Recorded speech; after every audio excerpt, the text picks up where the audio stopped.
Assalamualaikum warahmatullahi wabarakatuh. Selamat malam semuanya. Pada kesempatan kali ini, tim kami akan mempresentasikan penerapan turunan fungsi dalam menentukan bentuk wadah yang paling efisien. Studi ini merupakan bagian dari tugas mata kuliah kalkulus diferensial di Universitas Negeri Jakarta.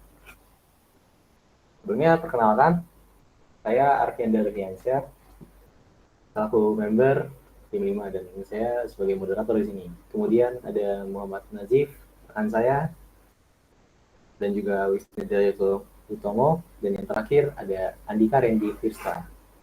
Oke, kita lanjutkan presentasinya. Dalam dunia industri, efisiensi adalah kunci. Salah satu bentuk efisiensi adalah bagaimana kita merancang wadah atau kemasan agar hemat bahan namun tetap memenuhi kebutuhan volume. Disinilah kalkulus diferensial berperan penting. Dengan turunan fungsi, kita bisa menganalisis perubahan dan menentukan titik ekstrim seperti minimum luas permukaan untuk volume tertentu.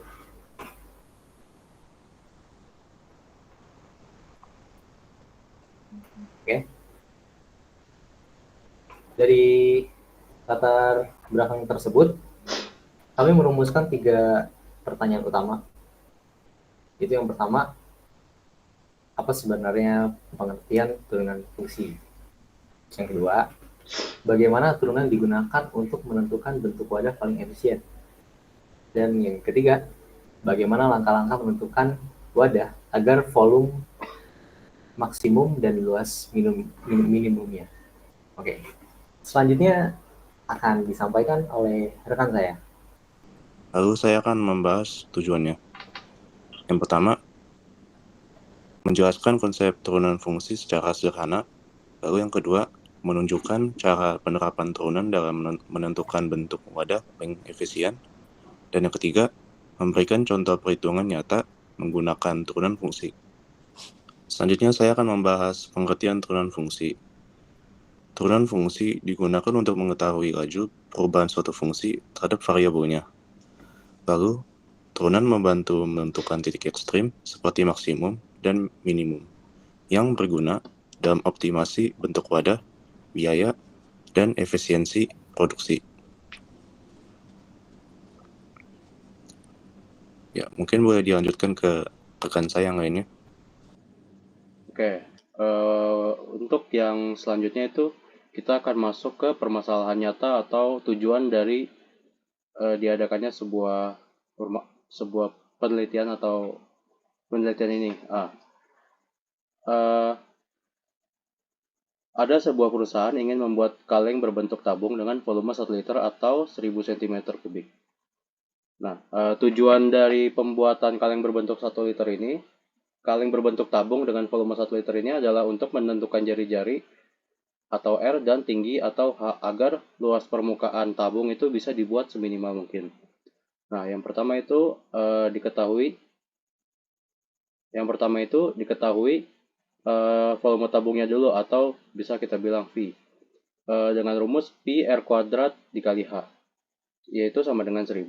Kemudian yang diketahui kedua adalah luas permukaan atau L itu sama dengan 2 Pi R kuadrat ditambah 2 Pi R dikali H. Dengan volume tetap, kita ingin atau perusahaan tersebut ingin meminimalkan luas dari permukaan tabung bawahnya. Boleh dilanjut. Nah, kita akan menyelesaikan permasalahan ini dengan turunan. Yang pertama itu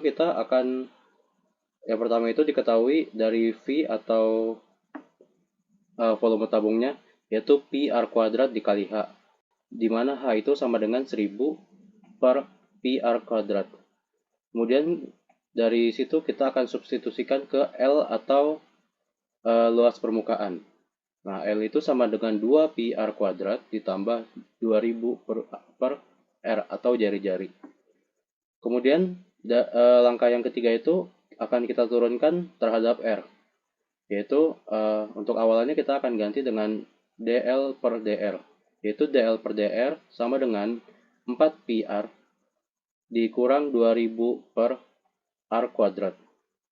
Kemudian untuk langkah yang keempat itu adalah dl per dr sama dengan 0.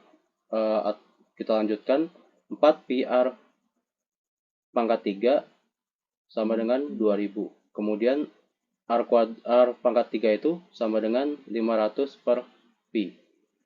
Untuk yang terakhir itu diketahui untuk R atau jari-jarinya kira-kira sama dengan 5,42 cm. Dan untuk H-nya atau tingginya itu kira-kira sama dengan 10,84 cm. Untuk slide selanjutnya bisa dilanjutkan dengan rekan saya. Saya akan melanjutkan dengan hasil dan interpretasi. Yang pertama, diperoleh jari-jari optimal 5,42 cm dan tinggi optimal 10,84 cm. Dengan dimensi ini, luas bahan pembuat kaleng menjadi paling kecil. Secara matematis, bentuk tabung paling efisien memiliki tinggi kira-kira sama dengan 2 kali jari-jari. Atau dalam notasi matematikanya, H sama dengan 2R. Selanjutnya saya akan membahaskan kesimpulan dan saran. Yang pertama, turunan fungsi digunakan untuk menentukan nilai ekstrim suatu fungsi. Dalam kasus wadah tabung, turunan membantu menentukan dimensi optimal. Selanjutnya yang ketiga, pahamanan turunan penting agar dapat diterapkan dalam optimasi dan efisiensi industri. Baik, kembali lagi kepada saya sebagai moderator. Mungkin hanya sedikit presentasi yang dapat kami sampaikan. Kurang lebihnya mohon maaf. Wassalamualaikum warahmatullahi wabarakatuh. Terima kasih teman-teman yang sudah menyimak dan juga menerapkan hasil dari presentasi ini. Wassalamualaikum warahmatullahi wabarakatuh.